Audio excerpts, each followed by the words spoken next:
Here's a couple of stats from globalresearch.ca. The spoils of war, it's called. Afghanistan multi-billion-dollar heroin trade. In the course of last 19 years following U.S.-NATO, the U.S.-NATO-led October 2001 invasion, there has been a huge surge in Afghan opium production. In turn, the number of heroin addicts in the U.S. has increased dramatically. Is there a relationship? There were 189,000 heroin users in the U.S. in 2001 before the U.S.-NATO invasion of Afghanistan. By 2016, that number went up to 4,500,000. 2.5 million heroin addicts and 2 million casual users.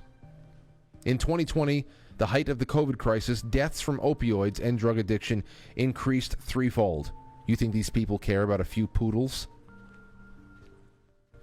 You think they care about a few poodles?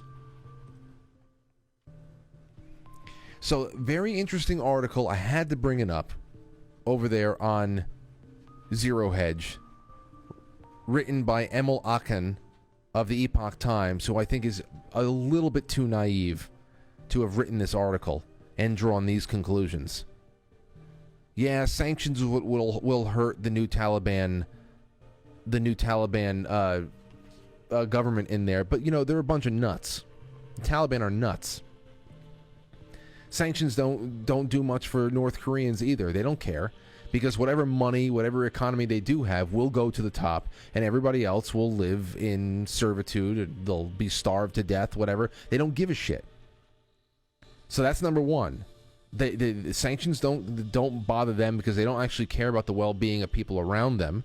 And number two, they're sitting on top of about $90 billion worth of top-of-the-line American military might. That is Air Force, ground force, small arms, piles of cash. And they have the greatest drug operation the world has ever seen. At least in modern day.